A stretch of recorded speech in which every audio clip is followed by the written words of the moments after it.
acompanhar os textos que eu vou usar. Hoje eu quero falar um pouquinho, domingo passado eu comecei falando sobre as 9 marcas da igreja verdadeira, só que os irmãos vão ter que ter um pouquinho de paciência, eu depois vou voltar para trabalhar essas 9 marcas, mas não será agora, porque eu preciso terminar esse conteúdo com esses irmãos que estão sendo recebidos para o nosso meio, e eu vou só citar os que faltaram domingo passado, né? Nós falamos sobre a igreja verdadeira, a igreja de Cristo, e nós sabemos que a igreja, ela é uma igreja, enquanto aqui na terra, militante.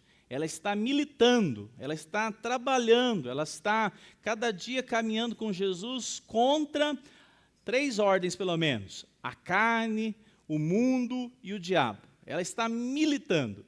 Nós chamamos também de igreja visível, essa igreja que os homens podem ver. Essa igreja que alguém pode dizer, eu quero me tornar membro dessa igreja. Nós vamos entrevistá-lo, nós vamos conversar, mas quem de fato pode discernir se essa pessoa faz parte da igreja invisível? Só o Senhor. Só o Senhor. Então nós temos diante dos homens a igreja visível. E é por isso que pode acontecer, Murilo, o mau testemunho. Não porque a pessoa deu um tropeção, ela é crente verdadeiro, mas porque talvez aquela pessoa não tem de fato conversão em Cristo Jesus. Nós já falamos sobre o que é a regeneração. É ter o quê? Novo. Coração novo. Talvez ela fez todo o processo, a gente até falou, não, está tudo certo, mas ela não tem um novo coração. Ela não tendo um novo coração, ela tem um coração insensível a Deus, então o pecado, a falha, faz parte da vida dela sem nenhum remorso, sem nenhuma culpa, sem nenhuma consciência de pecado. E ela pode, infelizmente, estar inserida na igreja, no hall de membros. E essa igreja, ela é uma igreja que os homens vê, e pode até mesmo passar despercebido. Mas a igreja invisível, essa é a igreja que o Senhor coloca os olhos em cada culto, em cada semana, e recebe culto. Essa é minha filha, esse é meu filho, esse é o grupo que está de fato, verdadeiramente, com o coração contrito, um coração que se arrepende das faltas. Não tem aquele negócio de ficar o pecado alojado, indiferente, não. Ele tem alegria em caminhar com Jesus. Nós falamos sobre essas marcas, mas nós destacamos a respeito desse tema que o pastor Mark Dever, ele traz sobre as 9 marcas de uma igreja saudável.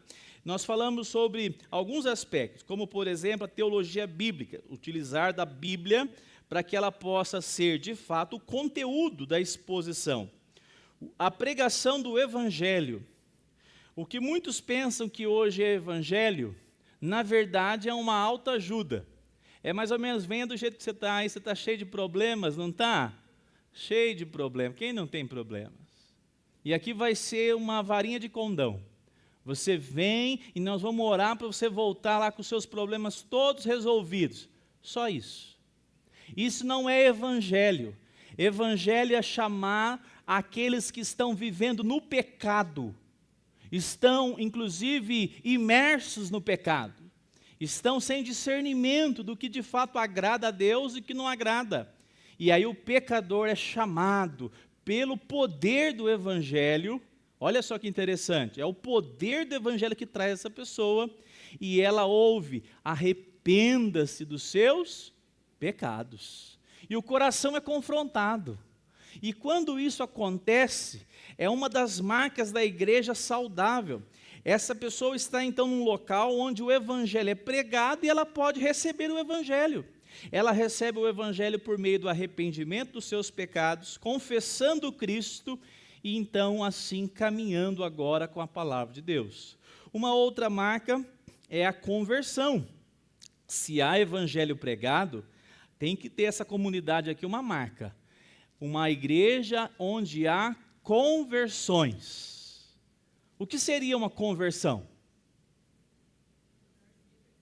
O quê? Mudar de direção. Exatamente, uma ótima definição. Se nós estamos para esse caminho e a gente reconhece que estávamos errados, o que nós vamos fazer? Convergir, mudar o caminho. E a realidade, amados irmãos, é que hoje, cada vez mais, a mudança de caminho dentro do contexto de igrejas evangélicas tem se esvaziado. E isso é muito triste. Por quê? Porque o que importa é a quantidade de pessoas que frequentam aquele local. Se estiver dando ibope, se a igreja estiver cheia, por que nós vamos pegar e pregar uma mensagem de cruz? Por que nós vamos pregar uma mensagem de arrependimento? Por que nós vamos pregar uma mensagem à luz do que Jesus pregou? Arrependam-se dos seus pecados. Não, se tiver um grande grupo e a gente puder, de certa forma, salpicar com alguns adereços a essa mensagem, ela não vai ser o evangelho e não vai haver também conversões.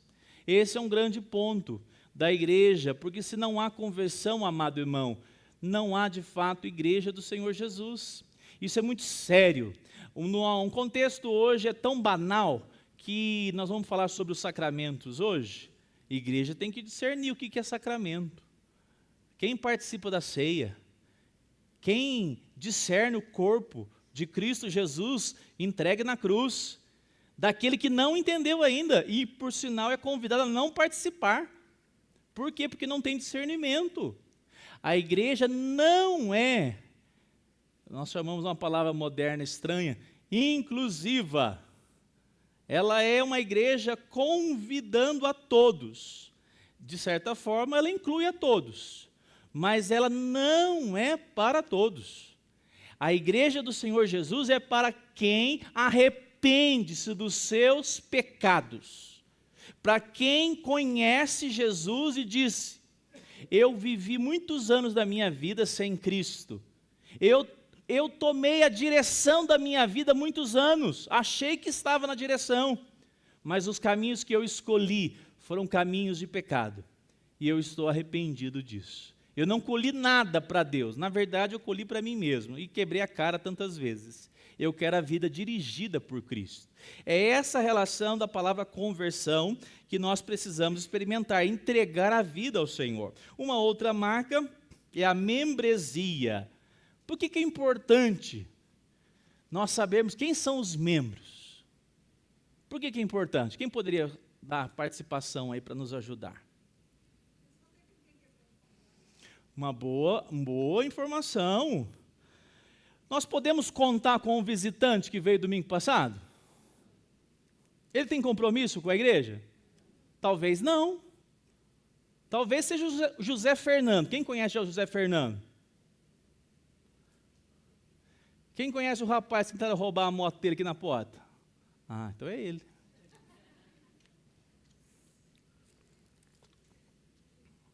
Aí eu falei: que bom que você voltou, José Fernando. Tentaram roubar sua moto e você voltou, hein? Tentaram te colocar na prova, mas você perseverou. Isso é que ele falou para mim? Pastor, meu filho é crente, frequenta uma igreja presbiteriana. Olhou bem para mim e falou assim: você quer ser crente mesmo? Ele falou: uai, eu achava que eu era. Então procura uma igreja presbiteriana perto da sua casa. E aqui eu cheguei, pastor. E do jeito que eu estou com vontade de ficar para sempre. Aí eu falei assim: você faz parte daquelas orações que aquele grupo pequeno ora aqui na igreja uma vez por mês. E todo domingo antes do culto, louvado seja Deus. Tem gente orando por você, José Fernando. Você não veio aqui por acaso. Há orações dizendo no mundo espiritual: Senhor, direciona os eleitos para cá, para que eles ouçam do Evangelho, se arrependam e vivam com o Senhor numa comunidade da fé. E o que acontece? Se uma pessoa é membro, nós podemos contar com ela. Se uma pessoa é membro, nós tivemos hoje o chá de bebê. Que bonito isso! É uma família na fé. Nós vamos porque nós formos parte de um corpo, nós nos alegramos, nós choramos. É essa comunidade da fé que nós devemos viver. Se você quer ser recebido como membro, e você acha que você vai ficar isolado no seu banco e no seu mundo, talvez aqui de fato não é a sua igreja. Porque aqui nós vamos viver comunidade, Você vai ser chamado para participar dos grupos, você vai ser chamado a se envolver na escola bíblica dominical, você vai ser chamado a se envolver com o povo de Deus. Porque uma das coisas que o Espírito Santo faz em nós é nos fazer humildes. Para congregar, tem que ser humilde.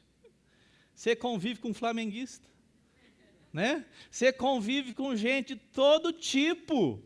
E louvado seja Deus, você olha para ele e fala: o que nos une é o amor de Cristo na cruz do Calvário. Então, essa relação de alguém que é membro diferencia o não membro, o não ainda membro da igreja. Se der um mau testemunho ali na porta da igreja, a gente pode fazer alguma coisa? No máximo uma polícia, né? Se for uma coisa muito mal feita. Mas se for um membro, ô irmão, vem cá, vamos ter uma conversa. Que mau testemunho é esse? O que aconteceu? Ah, pastor, eu perdi a cabeça. Que bom, você já começou bem, já está reconhecendo a falha. Você precisa reconhecer a falha e você, como membro, precisa se comprometer em dar um bom testemunho. O comprometimento de ser membro é dizer assim: eu não sou mais qualquer pessoa, eu faço parte do corpo de Cristo Jesus. Viver como não membro é assim, ó, tem compromisso, não tem compromisso, tanto faz como tanto fez. Agora, ser membro começa a ser responsabilidades. Talvez você atue numa área da igreja, com certeza não falta áreas para você atuar. Mas o mais importante é o seu testemunho agora. E passa pela a outra área, disciplina, que acabei de dizer. Se você é membro, todo pai que ama faz o que com os filhos, Cândida? E disciplina, exato, caminha com ele e disciplina, corrige. Você quer ser filho? Nós somos, amém? Por meio de Cristo, o Pai nos adotou. Então, nós somos disciplinados. Lá na minha casa, quando eu pego a minha Bíblia, Deus me disciplina toda hora. Não é assim na sua vida? Aqui na comunidade também é assim. Se de repente acontece uma situação que você não está enxergando, já viu o ponto cego no retrovisor? A igreja tem o papel de falar: irmão, isso foi um mau testemunho terrível, não faz mais isso não. O irmão fala: opa, é verdade, não tinha visto, não tinha notado que eu agi de maneira errada, equivocada. E quem tem autoridade para fazer isso? Os pastores e os líderes. Porque aqui é uma comunidade em amor. Para quê? Para que possa falar: ô irmão, não faz isso não. Se a pessoa insistir, ela é chamada ao conselho. Ela é chamada para poder falar: irmão, você não pode continuar assim. Não, mas eu quero continuar. Então nós vamos afastar você da comunhão. Porque a igreja precisa de quê? Ter um padrão. Misericórdia.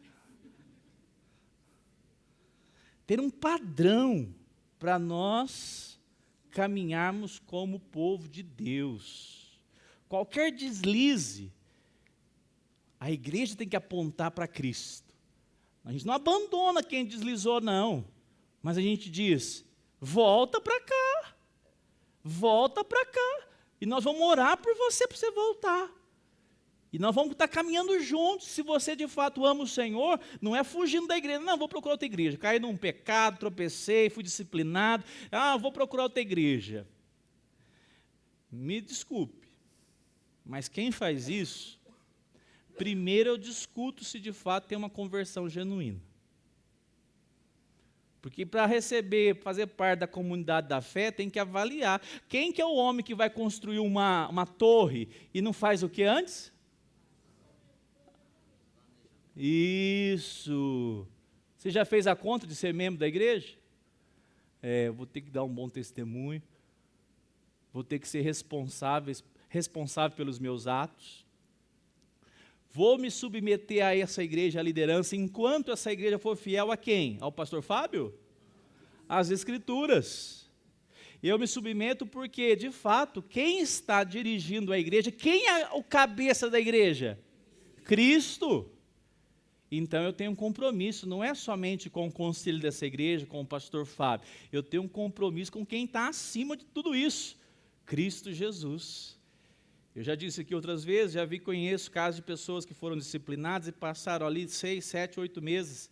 Até um último caso, um presbítero que ele era jovem e um pecado da gravidez antes, mas acabou casando com a moça, foi disciplinado, filho de presbítero, passou lá 1 ano disciplinado.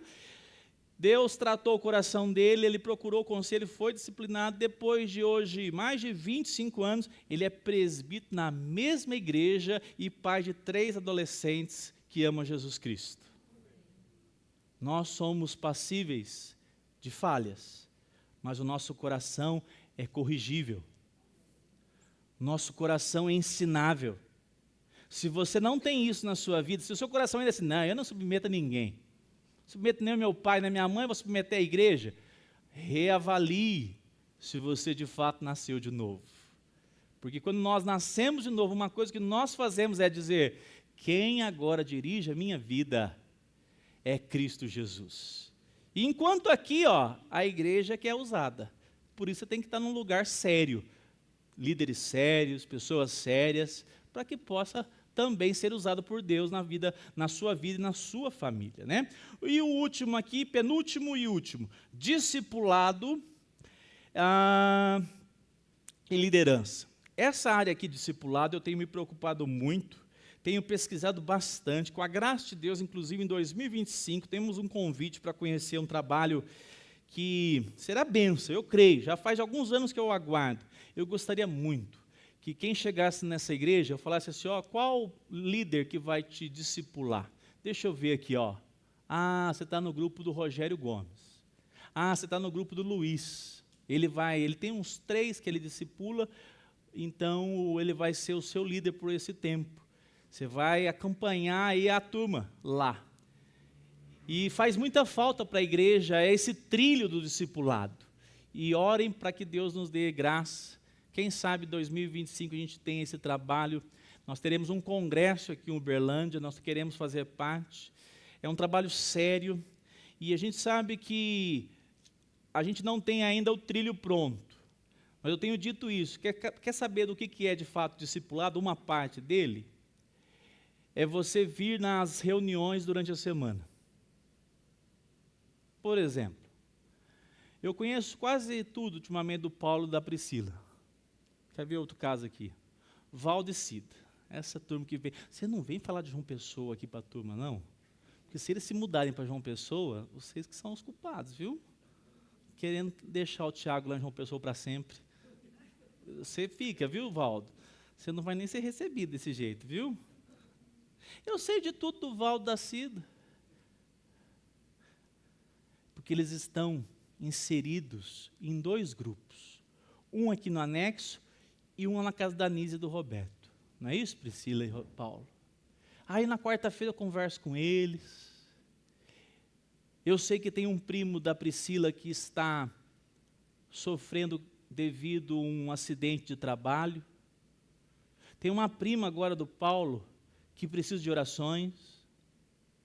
Eu sei que a Laís é filha do Valdo e da Cida, e já é uma jovem de 17 anos, e eles têm o desejo que ela firme caminhada com Jesus.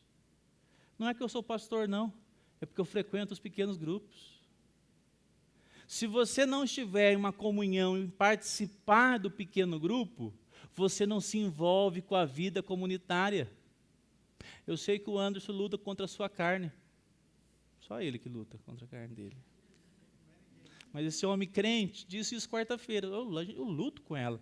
Eu falei, então, que bom, você faz parte do nosso time, né? Que a gente luta contra a nossa carne. Parece bobo, você vai dizer, mas vou orar por Deus, fortaleça o teu servo aqui nessa reunião. Quando você não vive isso, nós vivemos uma igreja de domingo. É uma igreja que apenas tem uma grande comunhão, mas não é comunhão.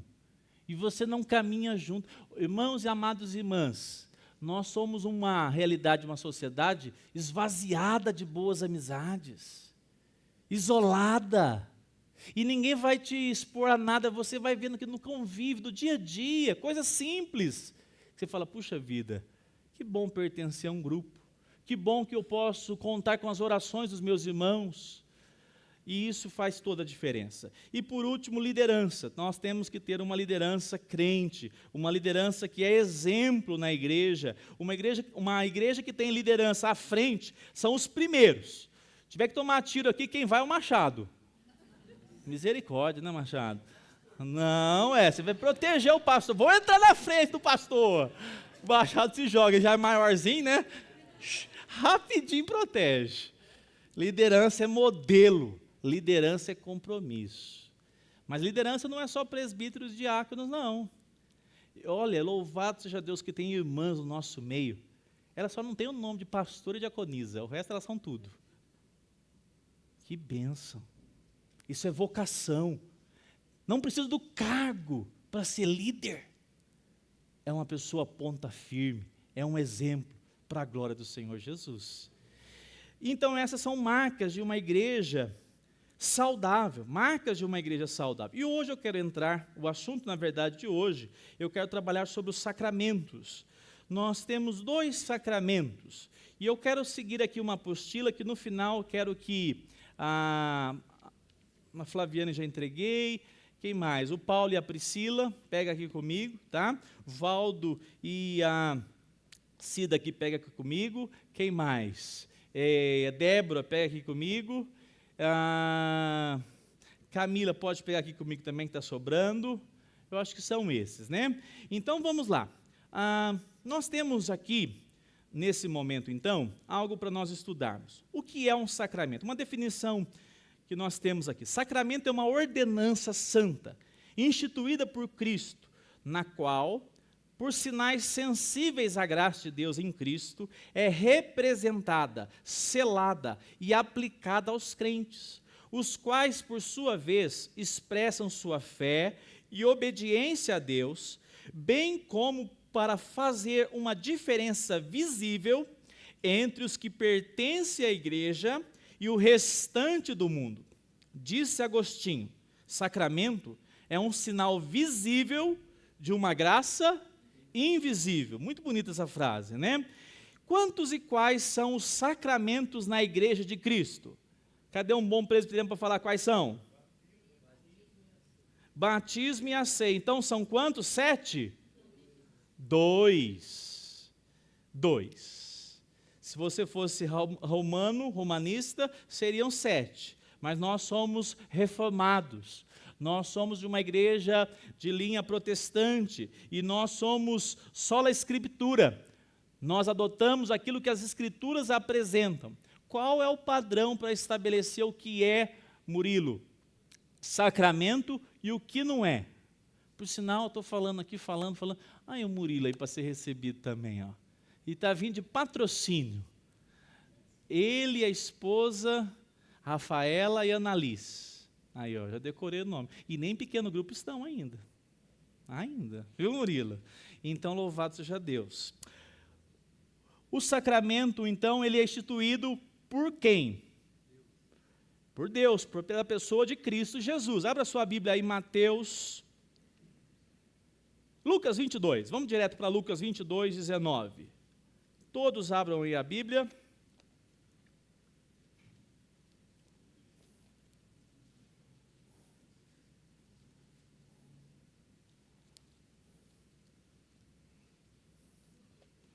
Lucas 22, 19.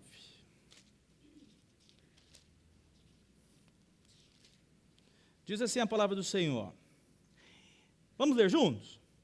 Nós vamos ler do 19 ao 20.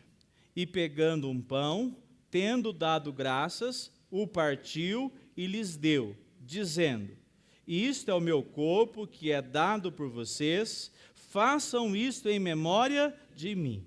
Do mesmo modo, depois da ceia, pegou o cálice, dizendo: este cálice é a nova aliança no meu sangue, derramado por vocês. Então, nós temos os sacramentos instituídos por Jesus. Nós entendemos que a ceia e o batismo foi o próprio Senhor Jesus que estabeleceu. Não foi Pedro, não foi os apóstolos, não foi a igreja primitiva, não foi o Papa, foi Cristo Jesus. É Ele que deu essa ordem para que nós, então, cumpramos.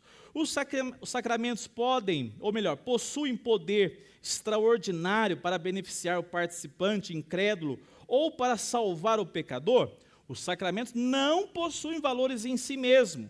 Eles somente tornam-se eficazes como meio de graça, mediante a operação do Espírito Santo e a bênção de Cristo que os instituiu. Então, o pão em si só, ele é pão. O cálice é cálice. Ensine as suas crianças. Termina a ceia, eles vêm aqui sempre. Paulo, me dá um pedacinho do pão. Me dá um pedacinho do cálice. Você vai ensinar assim para ela. Minha filha e meu filho, o pão do cálice e o momento de ceia é para aqueles que já são membros da igreja e já professaram a sua fé. Vai chegar o dia de você participar, mas eu quero aquele pão. Você vai dizer assim, então você vai comer desse, que é o mesmo pão. Aquele pão é o mesmo, mas eu quero daquele, não é isso que eles falam? Eu quero daquele. Aí você vai explicar para ele. Um dia, escondido do pau, você pega um pedaço e fala, é o mesmo pão. Para de me pedir e nunca mais me peça. Experimentou? Não pede mais. Comeu? Tem diferença? Não, é pão mesmo, é verdade. Então tá, nunca mais me peça. Porque agora eu vou pedir para você falar com o Paulo. Você vai ver o que você vai receber. E o Paulo, não. A gente sabe, irmãos, que o pão é pão. O cálice ali de uva é cálice de uva. Mas nós sabemos que Cristo Jesus, por meio dessa ordenança, nós temos essa dádiva de sermos agraciados, fortalecidos pela instrumentalidade. O pão não deixa de ser pão, nós vamos falar sobre isso, mas nesse momento Deus utiliza desse meio de graça para nos fortalecer. Então, ele não tem nada, digamos, como que a gente poderia falar a palavra? Místico, no sentido do pão em si. Há o místico, que é o espiritual, quando o Senhor abençoa as nossas vidas por meio desse cumprimento. Mas a relação é pão, cálice de uva, certo? Então não apresenta também, como por exemplo, algumas coisas como se fossem ungidas, né? E tivesse um poder de falar, ó, se comer desse pão aqui, esse pão aqui vai te curar. Pode ser até os pãozinhos que o Roberto prepara. São pão feito de farinha, né, Roberto? O que é, então, a Santa Ceia? Abra sua Bíblia aí em 1 Coríntios 10, 16 a 21. É um ato de culto que tem a forma de uma refeição cerimonial, no qual os servos de Cristo participam do pão e do vinho para rememorar a morte sacrificial de Cristo. Assim celebrar o novo relacionamento segundo a aliança que desfrutam com Deus. Rapidamente, 1 Coríntios 10, 16 ao 21. Deixa eu ler aqui na projeção.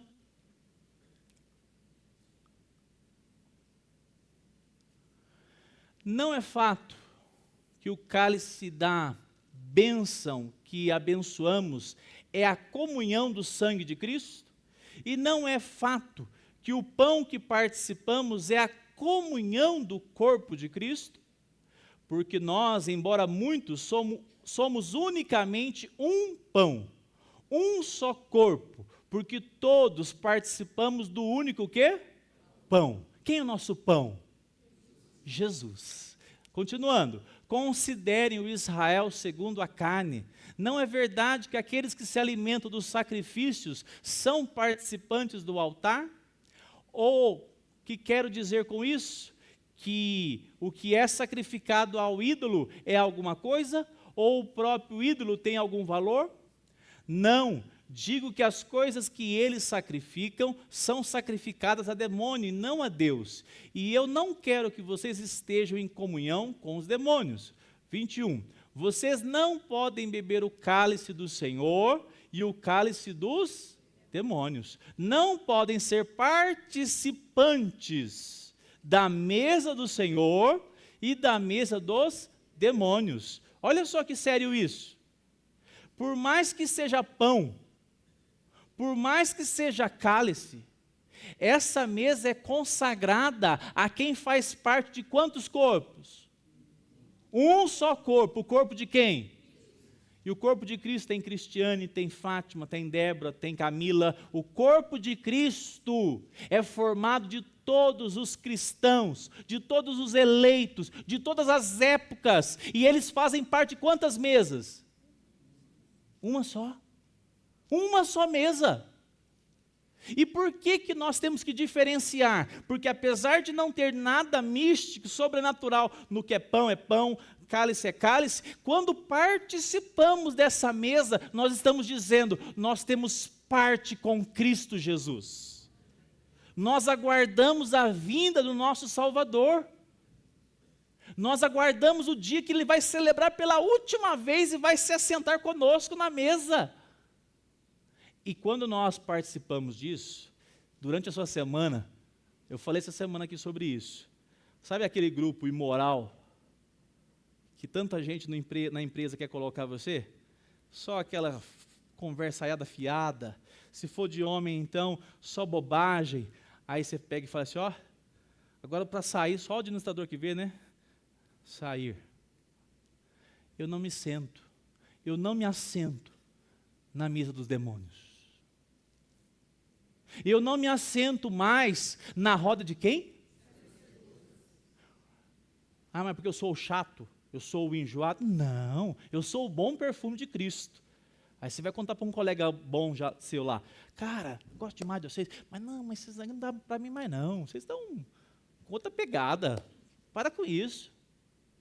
Você não precisa ser o chato, mas você tem que discernir se você já faz parte da mesa de Cristo ou não. Porque se você já faz parte, é uma nova caminhada com Jesus. O que tem a ver a mesa de Cristo com a mesa dos demônios? Com isso a gente pode fazer com que a nossa participação seja de fato verdadeira, porque eu conheço um monte de gente que participou da mesa e que se não se arrepender dos seus pecados, vão para o inferno. Mas eles nunca tiveram verdadeira participação na mesa do Senhor. Eles participaram assim, de certa forma, Priscila, na aparência dos homens. Mas eles nunca se envolveram com a mesa do Senhor. Se envolver com a mesa do Senhor é viver uma nova vida em Cristo Jesus.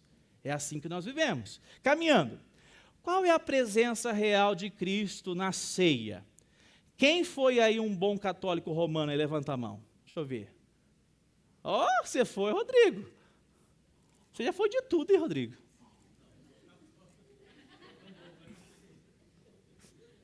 Você não tem que esse testemunho assim, eu era assim. Não. O que é a transubstanciação, Rodrigo? O Paulo te ajuda. Eu sabia que ele sabia. O pão, quando você vai ingeri-lo, você não pode fazer o que com o pão? Mastigar. Porque você está ingerindo o que, Rodrigo? O próprio corpo de Cristo.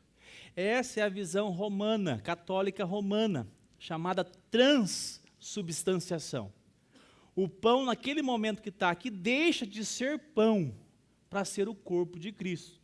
Por isso que a hóstia não é mastigada, é sim engolida. Quantos já tomaram hóstia aqui? Levanta a mão. Louvado seja Deus, louvado seja Deus. Que vocês foram alcançados pelo Evangelho, né? Fala, Cândida.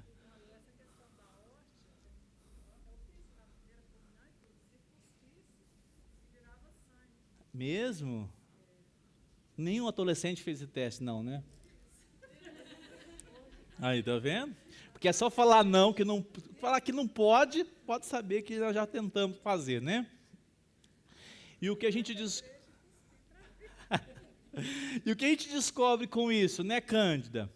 Que, na realidade, irmãos, não tem base bíblica para dizer isso. Por isso que nós não aceitamos. E outro detalhe, sabe quando foi colocado essa doutrina? No Concílio de Latrão, 1215, século o quê? 13. A Igreja de Cristo começa na século I, vamos colocar primeiro. 12 séculos, Rogério Gomes, para ser instituído a doutrina da transubstanciação. Então, até lá, isso não existia. Quem que criou isso, então? A igreja romana.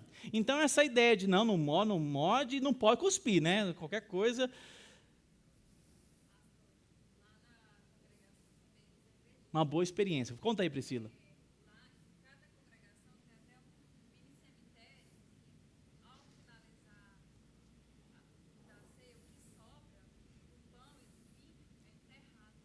Enterrado? Que coisa.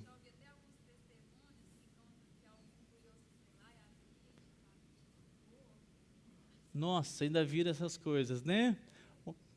Tá vendo? Por quê? Fala, meu irmão.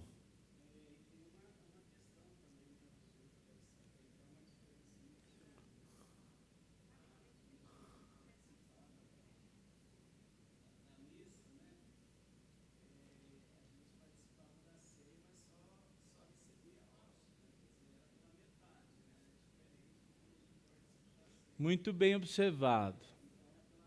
Isso. O clero. Vocês são laicato. Né? Isso é triste, né? A igreja é tirada da mesa de quem? A mesa de quem? Do Senhor Jesus. Isso é uma dádiva graciosa de podermos participar. E nós não entendemos. O pão pode ser depois dispensado, porque, de fato, a ação aqui, ela é espiritual. Tem uma outra doutrina chamada consubstanciação. Diz assim, a doutrina luterana, que afirma que o corpo e o sangue de Cristo estão presentes em forma de pão e vinho. É pão, é corpo. É vinho, é sangue. Aqui foi a grande discussão entre Lutero e Zwinglio, que eles discutiram, um dizendo, não, quando você come o pão, é pão, mas vira corpo. Quando você toma do cálice, é cálice, mas transforma em sangue de Cristo. E aí nós temos a definição reformada, que fala a respeito desse realismo espiritual. Nós cremos como igreja, então, que a ceia é do Senhor. É real? É real. O que é real? A presença de Cristo é real no contexto da ceia, de modo espiritual. Nós não vemos Cristo nem no pão, nós não vemos Cristo no cálice, mas Cristo está conosco, presente nesse momento de maneira espiritual. Não é distante dele. E outro erro que acontece também é achar que é apenas um simbolismo. Você pode participar da ceia, é apenas um simbolismo. Não, não é só simbolismo. Ele é o momento onde nós somos edificados a um meio de graça. É algo especial. Nós somos fortalecidos no meio de graça. Conhece meio de graça? Cita o meio de graça. Não, o que a gente pode fazer em casa? Oração, leitura da palavra, participação dos sacramentos, batismo e ceia, meios de graça. Você é fortalecido espiritualmente por meio desse momento onde o Senhor estabeleceu. É Ele que estabeleceu. Então, por isso, nós somos edificados. Então, não sei se ficou claro, nós temos, pelo menos famosos, a transubstanciação, a consubstanciação, que inclusive Lutero defendia, mas nós chegamos a um acordo com o Zwinglio, depois João Calvino, realismo espiritual. É real, Jesus está no meio conosco, participa da mesa, mas nós não o vemos, porque é espiritual. Nós temos a presença de Cristo espiritualmente. Vamos caminhar. Qual é a diferença da ceia e a Páscoa? Rapidamente, alguém lembra? Qual é a diferença de maneira prática? A Páscoa era um sacramento com o quê? O que tinha que ser feito?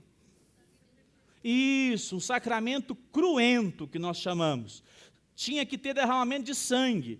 Qual é a diferença agora da ceia? O sacramento da ceia é incruento, ou seja, não tem aqui. Alguém aqui tivesse o dom do levita? A turma falou essa semana, vocês querem ser levita? É? Levita tem que limpar a buchada.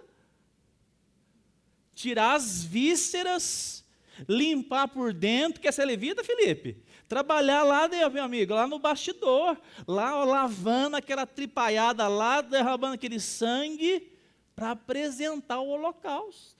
Era esse o serviço do levita, não era só cantar, não era só uma ação, eram várias. Só que isso era no Antigo Testamento. Nós temos no Antigo Testamento a Páscoa. Agora, quem foi o Cordeiro Pascal? Cristo Jesus. Aonde que houve derramamento de sangue pela última vez por nós? Na cruz, e por isso que nós fazemos parte desse momento espiritual. É um memorial? Sim, mas é mais do que memorial, de maneira que há meio de graça nas nossas vidas, para nós sermos fortalecidos, por meio da participação da ceia. Não tem sangue, mas esse sangue foi derramado na cruz do Calvário. Então nós não precisamos mais uma vez derramar sangue de animais, pelo contrário, Cristo já satisfez para a ira de Deus, satisfeita na cruz do Calvário, e então nós participamos da ceia do Senhor. Como deve ser a minha preparação para a ceia? Esse aqui é um ponto que hoje a igreja brasileira, de maneira geral, tem feito algo que nós chamamos de descaso. Se há descaso nos domingos, há descaso ainda maior para a ceia. Eu tenho dito isso, nós temos uma reunião uma vez por mês que antecede o culto de ceia. Seja na sexta-feira, reunião de oração, seja antes do culto, nós precisamos nos preparar para a ceia. Nós podemos dizer, Senhor, me dê um renovo nesse momento de participação da tua mesa. Visita meu coração com ânimo. Visita minha casa com teu poder. Mas como é que você faz isso? Se preparando para vir para participar da mesa. Hoje é comum, infelizmente. Hoje é dia de ceia. Surpresa. Kinder Ovo. Não. Nós não podemos, amados irmãos. Nós temos que nos preparar. Quer ver? Abra sua Bíblia em 1 Coríntios 11, 27. Quem pode ler, por favor?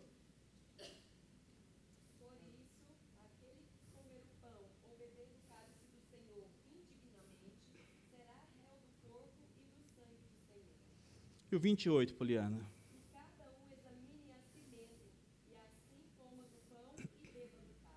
Olha só, isso aqui não foi escrito para nos assustar. Isso aqui foi escrito para nos inspirar. Eu vou participar da mesa do Senhor. Opa, essa semana, domingo, é ceia. Eu vou fazer uma análise. Irmãos, a gente faz análise para tudo. Para tudo. Deixa eu sentar aqui para fazer o relatório mensal financeiro da minha vida. Deixa eu fazer o planejamento aqui para qual dia que vai cair minhas férias. É ou não é? Como é que nós não vamos parar para analisar, nem que for uma vez por mês, para dizer assim, domingo é ceia. Novembro não foi essas coisas, não. Faltou muita Bíblia na minha mão. Faltou muito tempo de comunhão com os irmãos. Senhor, eu quero experimentar um mês de dezembro diferente. E vai começar pela minha participação no domingo. Eu e minha casa serviremos ao Senhor. Vou preparar os meninos mais cedo, vamos chegar mais cedo, vamos preparados. Amados irmãos, olha, o catolicismo romano trouxe muita pompa e cerimonial de maneira exacerbada. A igreja era cheia de rituais. A igreja protestante foi tirada esses cerimoniais, essas coisas assim intocáveis, mas a igreja protestante hoje dá de ombros com aquilo que é o essencial. Dizer, Senhor, aqui não é um mero ajuntamento, eu estou aqui para te cultuar. É uma maneira que o Senhor separou para edificar e fortalecer minha fé. Eu não vou participar de qualquer alimento, não. Eu vou participar do teu corpo. É imemorial. É da presença que o Senhor tem no nosso meio real para nos edificar. Isso é importante, irmãos, porque isso vai passando os anos na vida da igreja. E com a graça de Deus isso não vai acontecer. Mas muitas pessoas banalizam esses momentos tão importantes. E é muito triste pegar irmãos que são crentes, que não frequentam a ceia, que não participam, já sendo membros da igreja. Isso é uma grande tristeza e, na verdade, inclusive, passivo de disciplina. Vamos caminhar aqui. O segundo aspecto para nós terminarmos hoje, eu quero chegar então agora no batismo. O que é o batismo?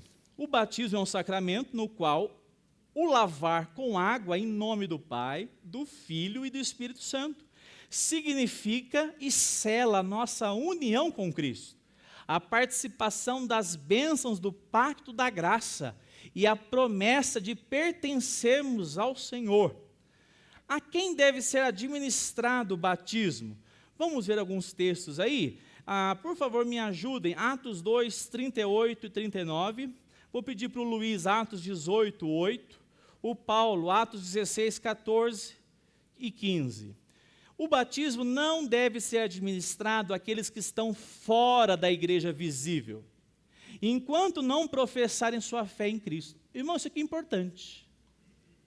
Eu tenho orado para uma pessoa, não vou falar o nome por ética, que eu tenho dito, Senhor, alcance o coração dele para que ele me procure e fale assim, eu quero professar minha fé. Estudioso, presente nos nossos trabalhos, recém-convertido, mas que precisa dar um passo e dizer assim, eu quero professar a minha fé. Resolvi o que estava errado ali e quero professar a minha fé diante da igreja. Jesus que estabeleceu essa profissão de fé. Nós não vamos vir aqui na frente, como vai vir aqui a Isabel, como vai vir Flaviane, como vai vir alguns irmãos, Paulo e Priscila, professar uma coisa qualquer. A profissão de fé é você declarar, eu professo que eu de fato fui alcançado por Cristo Jesus. A minha vida foi transformada e eu desejo de maneira pública dizer, o Senhor é agora a razão da minha existência. Eu não posso viver à margem da igreja. Vocês são meus irmãos em Cristo. É professar aquilo que Cristo fez. E notem, é uma maneira de ingresso na igreja, no corpo de Cristo, por meio da profissão de fé e batismo, claro. Então vamos lá para os textos. Atos 2, 38, eu pedi para alguém? Eu acho que esse não. Pedro respondeu, arrependam-se e cada um de vocês seja o quê? Batizado em nome de Jesus Cristo para a remissão dos seus pecados. E vocês receberão o dom do Espírito Santo. Porque a promessa é para vocês e para quem? Está aí na sua Bíblia assim, Cida? Porque a promessa é para vocês e para os seus filhos. Nós somos uma família alcançadas pelo poder do Evangelho. Por que nós vamos falar sobre isso? Batizamos as nossas crianças. Porque a dádiva do Evangelho chegou na nossa casa. E louvado seja Deus, nas nossas casas tem meninos. É uma grande bênção ter filhos. Há uma multiplicação da igreja. É para eles também. Os nossos filhos não são filhos quaisquer. Os nossos filhos são filhos herança do Senhor. Nós educamos eles na palavra do Senhor. E para todos que ainda estão longe, isto é, para todos aqueles que o Senhor, o nosso Deus, há de chamar. Aí seria a melhor tradução, porque está falando daqueles que ainda chegarão. O outro texto que eu pedi, por favor, Atos 18, 8, Luiz. Mas Crispo, o principal da sinagoga, creu no Senhor com toda a sua casa. Também muitos dos coríntios, ouvindo, criam e eram batizados. O Crispo, chefe da sinagoga, se converte. Se converte ele, quem mais? Aham! O que representa aí? Ele era o pai, ele era o líder da casa, tinha meninos, tinha adolescente, e essa turma toda foi batizada, essa turma toda foi inserida, família da fé, povo de Deus. O outro texto é Atos 16, 14 e 15. Certa mulher chamada Lídia, da cidade de tesoura de púrpura, temente a Deus, nos escutava. O Senhor lhe abriu o coração para que estivesse atenta ao que Paulo dizia. Depois de ser batizada, ela e toda a sua casa nos fez este pedido: se julgam que eu sou fiel ao Senhor, venham ficar na minha casa. E nos constrangeu a isso. Ela e toda a sua casa. Graças a Deus você não anda sozinho, Valdo. Tem uma auxiliadora. Graças a Deus, Gildo, você tem uma bênção. 2 filhões. São dádivas de Deus na caminhada de um crente. Ele caminha com a família. Ele caminha com aqueles que Deus deu, esposa, filhos. Quais são as razões históricas para o batismo infantil? Achei interessante essa informação. Era praticado no tempo da igreja primitiva. Vocês acabaram de ver os textos. Os chamados pais da igreja, como Justino Mártir, Irineu de Leão, Orígenes, Clemente de Alexandria, Agostinho, todos em seus escritos afirmam a existência do batismo dos filhos dos crentes. Eu sempre digo isso aqui: se passar alguém aqui na porta aqui, essa igreja aqui batiza criança, eu falo, não, bem alto, não. Mas eu fiquei sabendo. Quem que você ficou sabendo? Você conhece aqui alguém? Não, conheço não, então não batizo não. Não, eu conheço o Anderson. Ele batizou o menino dele aqui. Eu falei, verdade, a gente batiza. Nós batizamos filhos de crentes.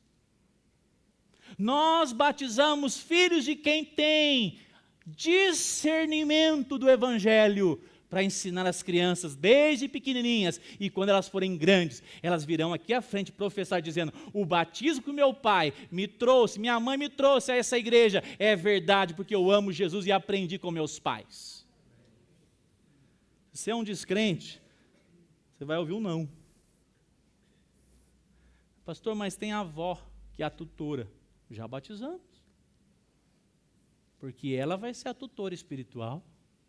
Nós queremos é que a criança tenha quem possa ensiná-la e transmitir a palavra do Senhor. Quais são as principais objeções? A Igreja Católica que introduziu, que foi uma prática da Igreja Católica, você está vendo que não foi. Os pais da Igreja estão no 1º, 2º, 3º século, né, Rogério? Até ali. Então, a Igreja cristã sempre fez isso. Outro aspecto que eu quero citar aqui, na apostila vocês podem ver com mais detalhes, tá? Alguns irmãos aí vão receber. Se quiser também digital, eu posso passar para quem quiser, tá bom? Qual é a terceira objeção que nós temos aqui? Deixa eu ver aqui. Eu já falei sobre isso várias vezes. A Bíblia ensina que quem crer e for batizado será salvo. Marcos 16, 16. Ora, uma criança não crê. Como então pode ser batizada? Ele responde, este texto se refere à ordem de evangelização. Não está falando de filhos de crentes. A prova disso é que Jesus completa. Quem, porém, não crê... Vocês conhecem esse versículo? Quem, porém, que não crê, vai acontecer o quê? Será condenado, irmãos. A palavra é essa, condenação. Você não quer chegar tão longe, não, né? Você pega o menininho, com 3 anos de idade, e vai decretar que não. Então, se ele não crer, já está condenado. Então, quer dizer que, se acontecer uma situação, está condenado? É assim? Não. É com o Senhor. Então, a relação nossa direta com o batismo infantil, os filhos dos crentes, na velha dispensação, eram circuncidados. Lembram disso? A circuncisão, ela agora foi substituída pelo batismo, que pressupõe a mesma coisa, fé dos pais no Deus de aliança. A circuncisão servia para dizer, esse menino faz parte, isso aqui não é filisteu, não. Isso aqui não é jebuseu, não. Isso aqui é hebreu. E ele faz parte. Mas esse é escravo, mas eu faço parte agora da família do Abraão aqui, ó. Vou me submeter, meus filhos. Então, agora, como corpo de Cristo, nós submetemos aos nossos filhos, porque eles não são qualquer. Eles são filhos da herança, filhos da aliança do Senhor sobre lá em Abraão e que se estende até nós hoje aqui. Louvado seja Deus. Eu quero adiantar aqui para nós chegarmos a respeito do batismo por aspersão, para nós terminarmos hoje.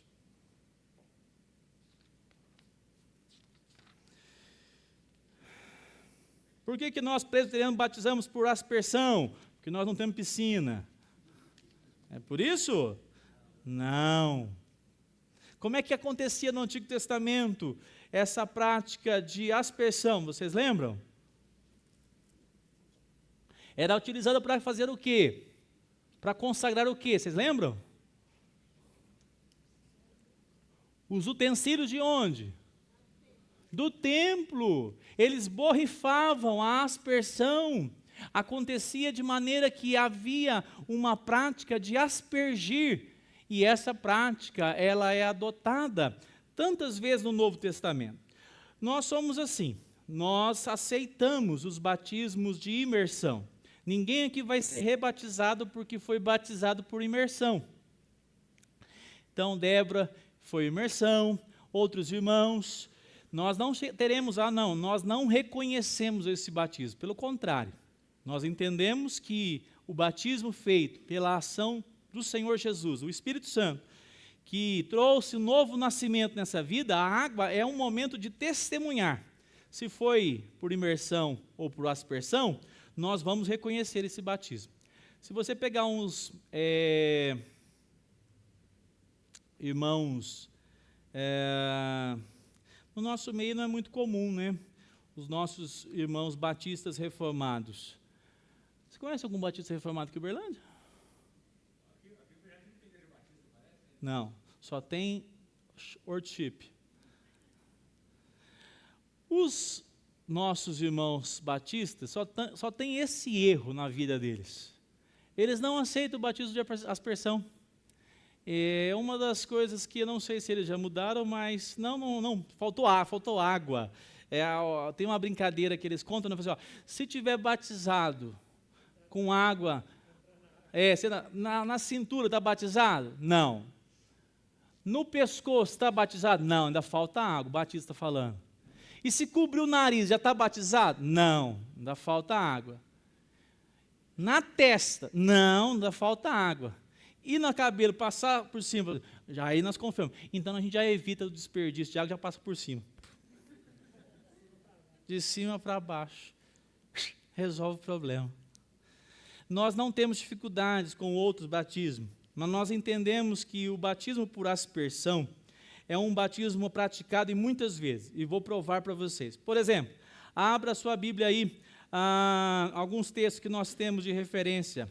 Nós temos, por exemplo, antes de chegarmos nos textos direto, vamos pegar aqui alguns versículos para a gente citar. Tito 3,5, rapidamente, quem pode me ajudar lendo também?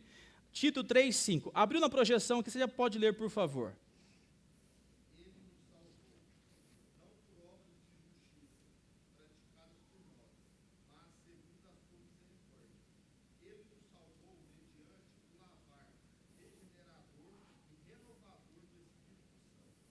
Amém. A água é símbolo do Espírito Santo. Não adianta ser por imersão. Alguém já disse, não, pastor, porque o meu batismo eu gosto muito, ele foi lá no Rio. Mas foi pelo Espírito Santo? Que pode ter sido uma pompa danada. E também lá por aspersão dá para fazer, mas para evitar de alguns afogarem, a gente faz aqui na igreja. Quem conhece os trágicos casos de batismo em rio, né? Eu conheço dezenas. É? É mesmo? Está querendo vender batismo para lá? Se eu ficar sabendo disso, eles já vão ser disciplinados, viu, Machado? Vai começar a empresa de turismo já com disciplina já. Vamos aqui um texto, olha lá. Atos 9:17. Olha só se o apóstolo Paulo, aonde ele foi batizado? 9:17 e 18. Quem pode me ajudar lendo, por favor? Então Ananias foi e, entrando na casa, impôs sobre ele as mãos, dizendo: Saulo, irmão, o Senhor me enviou, a saber, o próprio Jesus que te apareceu no caminho por onde vinhas, para que recuperes a vista e fiques cheio do Espírito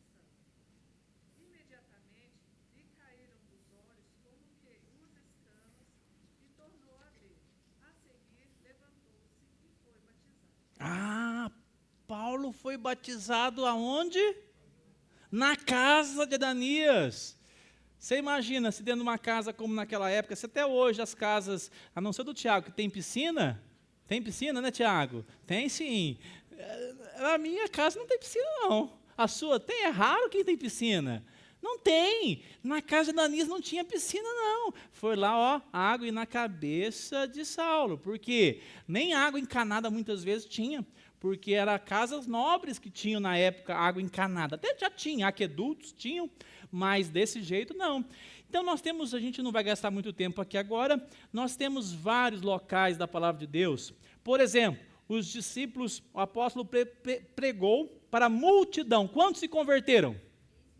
3.000, e foram batizados naquele dia. Você já pensou batizar de maneira imersionista, colocar e levantar do rio?